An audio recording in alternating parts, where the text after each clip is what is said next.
So, hello everyone. Today I have come up with a new topic that is the Munda uprising or the Ulgulan विद्रोह जिसको बोलते हैं और the great tumult. तो once again welcome back to our channel Mastermans. और ये जो topic है इसका सिग्निफिकेंस इतना है कि जस्ट लाइक कि संथाल अपराइजिंग जो था उससे भी ज़्यादा या उसके बराबर का सिग्निफिकेंस है. तो जैसे पिछले क्लास में हमने देखा था संथाल अपराइजिंग, तो आप जस्ट संथाल अपराइजिंग और मुंडा अपराइजिंग दोनों को क्लब करके पढ़ना है, एक साथ पढ़ना है, ताकि होलिस्टिक कवरेज हो आपको ट्राइबल रिवोल्ट के बारे में. क्योंकि यही दो बड़े रिवोल्ट्स थे जो हुए थे ड्यूरिंग द ब्रिटिश टाइम, जिसको कि इतनी ज़्यादा पॉपुलैरिटी मिली और इस लेवल पे रिकग्निशन मिला और इस लेवल पे जो ब्रिटिश ने ऑपरेशन किया. सो अच्छे नोट्स बनाने हैं and you just make use of this note so that you should write a better answer there in the mains. And ये क्वेश्चन आपको प्रीलिम्स में ही पूछे जाएंगे, चाहे वो बीपीएससी हो, जेपीएससी हो, यूपीएससी हो, यूपीपीसीएस, चाहे कोई भी पीसीएस हो या कोई भी सिविल सर्विस एग्जाम हो. ये जो है मुंडा अपराइजिंग वो पूछा ही जाता है और पूछे ही जाएंगे in future also. So just be ready for this lecture. तो इस लेक्चर में हम इसको होलिस्टिकली कवर करेंगे और इस तरह से कवर करेंगे कि इसके बाद आपको कभी भी मुंडा अपराइजिंग पे या मुद्रा मुंडा विद्रोह पे कोई अगर क्वेश्चन आए तो आप उसको बहुत अच्छे से आंसर कर पाओ. और हम ये भी ट्राई करेंगे एस्टेब्लिश करने का कैसे ये जो ट्राइबल रिवोल्ट्स थे वो जितने भी थे वो सारे एक दूसरे से सिमिलरिटी क्या क्या थी उसमें वो भी देखेंगे और क्यों ये फेल हो जाते थे during the course of time. So let's begin our topic that is the Munda uprising या great tumult. So first we will begin with the basic understanding of Munda uprising. So what was the basic things about the Munda? So Munda was also known as the Dharti Aba, the father of earth. सो जैसा कि जानते हैं कि इनका जो सबसे prominent leader थे वो थे बिरसा मुंडा जो थे, और जो क्रिज्मेटिक पर्सनालिटी थे.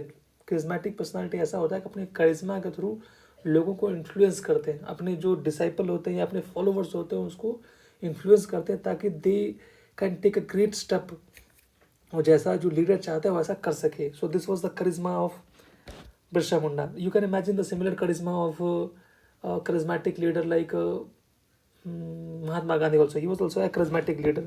जहाँ चलते थे वहाँ सारे उनके फॉलोवर साथ साथ चलते थे. So this was during the period of 1895 to 1900 and the region of spread was the Chota Nagpur plateau और specially the south of Ranchi that is also known is the Khunti.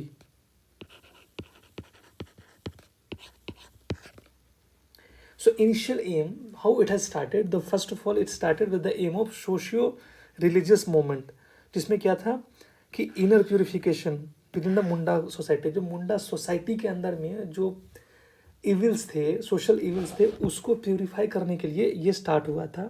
And later it has turned into a political struggle against the British authority and the external exploitators. They were also known as the Dikus. Same, the Santhal also, they used to have the same use of word. So now we'll see some basic things about the Great Tumulk, and that was nature. The nature, how was the nature of the revolt? The nature was the most organized tribal revolt. It was, and it was extensive in nature in that period, in that time horizon. So this was the nature of the Munda uprising. And the inspiration, it has drawn inspiration from the Santhal school uprising that was there in the 1885 to 1856.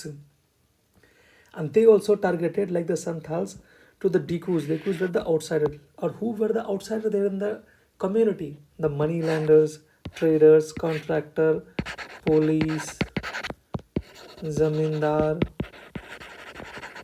So they were the outsiders. They used to call them, these people, as the Dikus. And they had the core grievances of ban on shifting cultivation. So cultural practices, what they used to do there in the region for their survival, for their cultural practices, so that also they have destroyed. So this was causing a beginning of the revolt, and there was so many causes which led to the revolt and the uprising. So first we will see the confluence of crisis, so political and social religious causes. So the social causes were like erosion of governance system. They used to have their Munda governance structure, like Parha Panchayat, they also used to have that they destroyed. They had Khonkatti system that also they had destroyed. And what it used to be like, it used to be like a communal land ownership, and what they converted into a private land ownership. Like the community used to own the land, and now after this change, the private used to own their land. So that was not a good practice. That they was not liking it. They were not liking it all at all. So Parha Panchayat already we have seen, that is Parha Panchayat, that also already we have seen, that is called the community justice system. And the operation, what they did, the colonial policies, it was like the Forest Regulation Act of 1865 that curtailed the forest access to the tribals. सो जो उनका basic जल जंगल और ज़मीन पे जो था अधिकार, उसको धीरे धीरे उन्होंने कम करने लगा थ्रू वेरियस एक्ट. तो इंडियन फॉरेस्ट एक्ट 1878 का वो भी वही किया कि और धीरे धीरे जो उनके कर्टन करने लगे जो उनका राइट था जल जंगल और ज़मीन पे. And they introduce a new revenue system जो कि परमानेंट सेटलमेंट था 1873 का, जो कॉर्नवालिस ने लाया था, वो वहाँ भी इंट्रोड्यूस कर लिया. So indirectly they try to make them as a dependent on the British authority, and the Dikus, they used to exploit them here and there through so many means. We'll see further what all means they used to exploit the people. Now the social religious intrusion, what they used to do, the Christian missionaries, they used to have forced conversion of the people, and they used to tell them that your culture and beliefs causing social resentment, so just change it and just follow the way of Christianity. Now we'll see the economic exploitation or the web of exploitation. So first was the land alienation and forced eviction. If you're not able to pay the money lender, अगर rent भी नहीं पे कर पा रहे हो आप, या फिर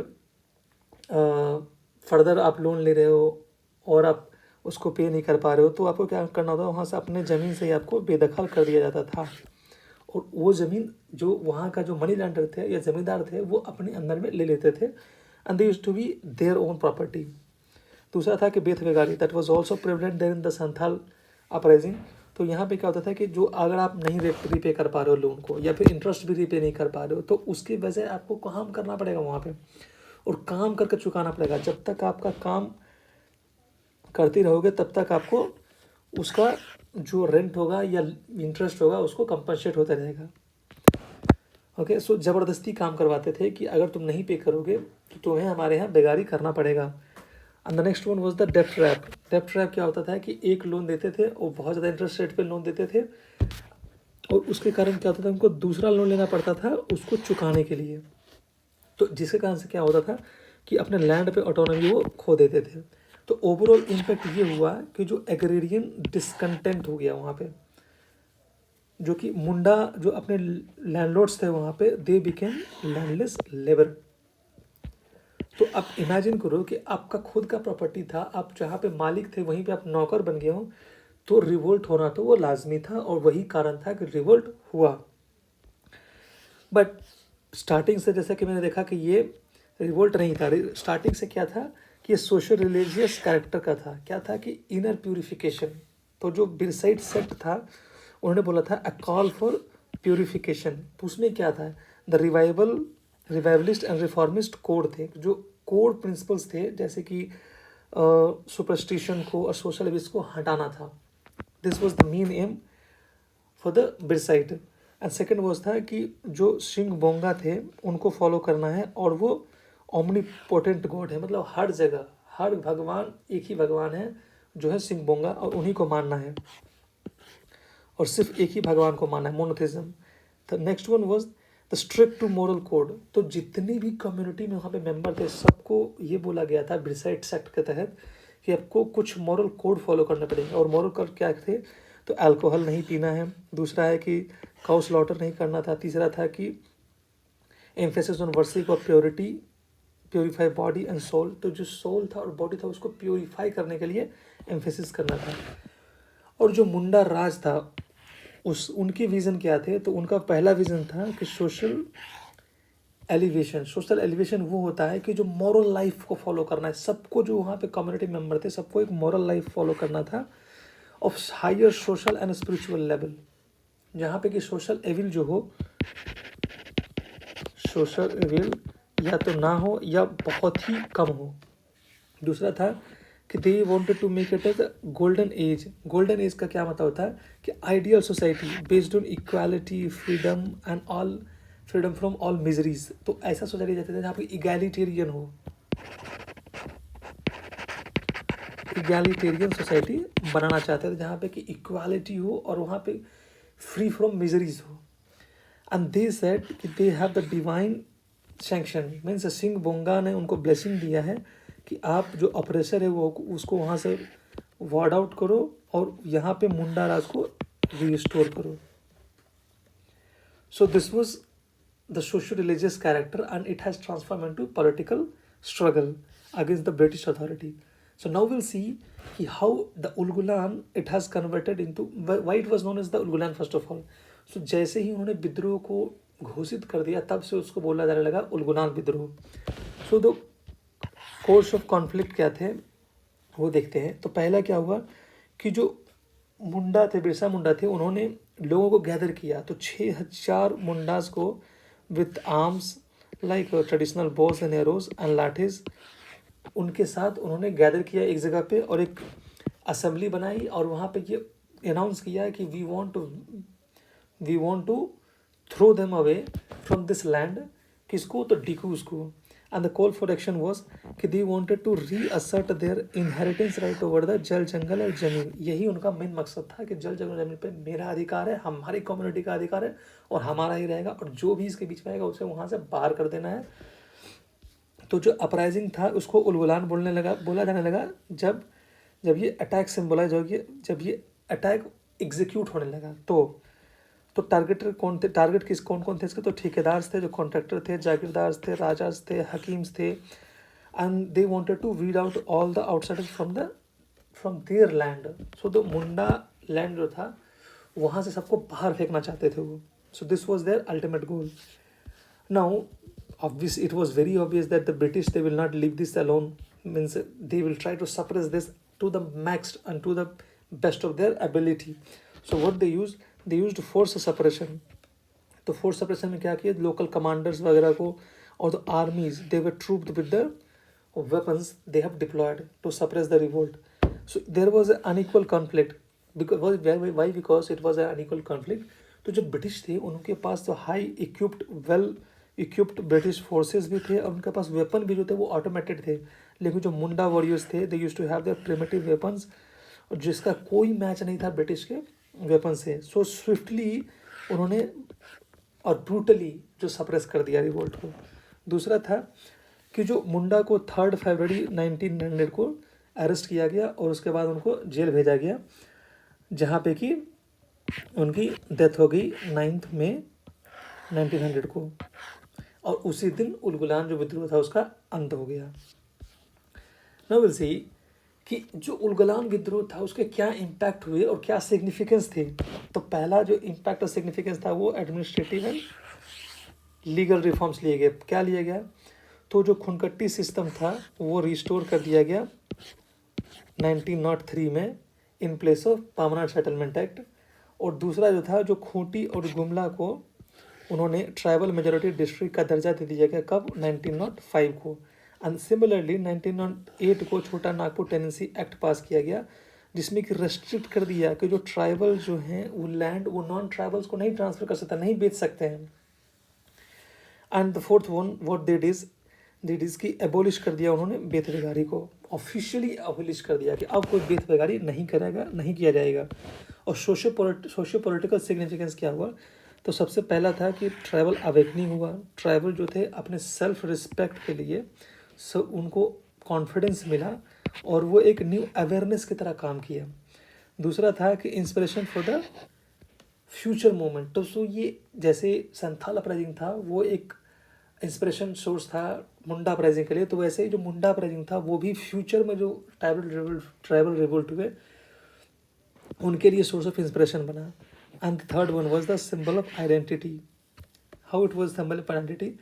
लाइक कि 15 नवंबर को बिरसा मुंडा के एनिवर्सरी बर्थ एनिवर्सरी के दिन झारखंड को बनाया गया था। एंड जो रांची एयरपोर्ट है वो भी उन्हीं के नाम पे रखा गया, और जो रांची में जेल है वो भी उन्हीं के नाम पे रखा गया है। So now will see some of the criticism of this revolt. तो जब क्रिटिसिज्म स्टार्ट्स होते हैं, कैरेक्टरिस्टिक्स आते हैं, लेट्स सी। तो जो नेचर ऑफ रिवोल्ट जो था वो कैसा था, उसके क्या क्रिटिसिज्म है। तो पहला था कि लोकलाइज्ड था, दूसरा था कि ट्रेडिशनल नेचर का था, तीसरा था कि it was rooted in unique tribal cultural against outsider. सिर्फ एक ही मकसद था उसका, आउटसाइडर को बाहर करना। और ये बैकवर्ड लुकिंग था और नॉन प्रोग्रेसिव था, because they were having lot of superstitions, bent and lacking modern and national vision, ये सब नहीं थे उनमें। सो दिस वॉज जो तो नेचर जो था उनका, उसी में ही बहुत सारे लेकुनाई थे।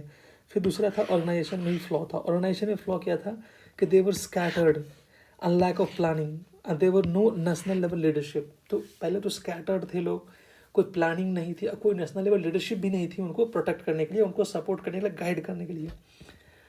So the reason of failure were they used to have primitive weapons like bows and arrows with respect to the British का जो military strength था, जो उनकी जो weapons थे उनके against में, तो कहाँ से survive करेंगे।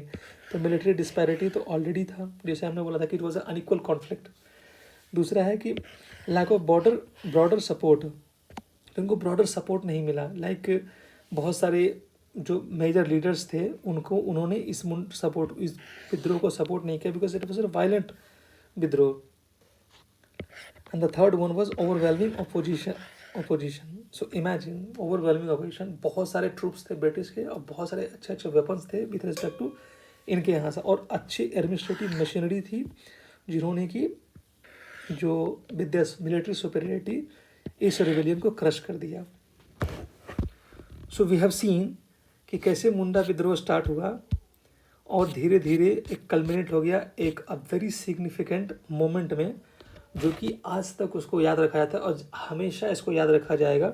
और ये एग्ज़ाम का एक फेवरेट टॉपिक है जो पूछा ही जाता है और पूछे ही जाएंगे इन फ्यूचर किसी भी एग्ज़ाम में, बिकॉज इंडिया के हिस्ट्री के लिए, मॉडर्न हिस्ट्री के लिए और ट्राइबल का कंट्रीब्यूशन फ्रीडम स्ट्रगल में है जो है, उसके लिए ये टॉपिक बहुत ही सिग्निफिकेंट है। So you can never miss it out, और आप इसको अच्छे से रिवाइज करके जाओ ताकि कभी भी किसी भी पेपर में, किसी भी एग्जाम में अगर ये क्वेश्चन पूछा जाता है तो you should be in a better position to answer with respect to any other candidate.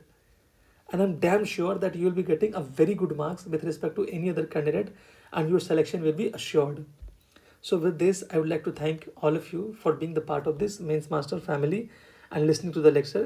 So do like, share and subscribe this so that कि ज़्यादा से ज़्यादा लोगों तक पहुँचे और मैक्सिमम लोगों को बेनिफिट मिले, क्योंकि ये हमारा जो फ्री इनिशिएटिव है, I just want to spread this to everyone, those who are preparing for the civil services. So thank you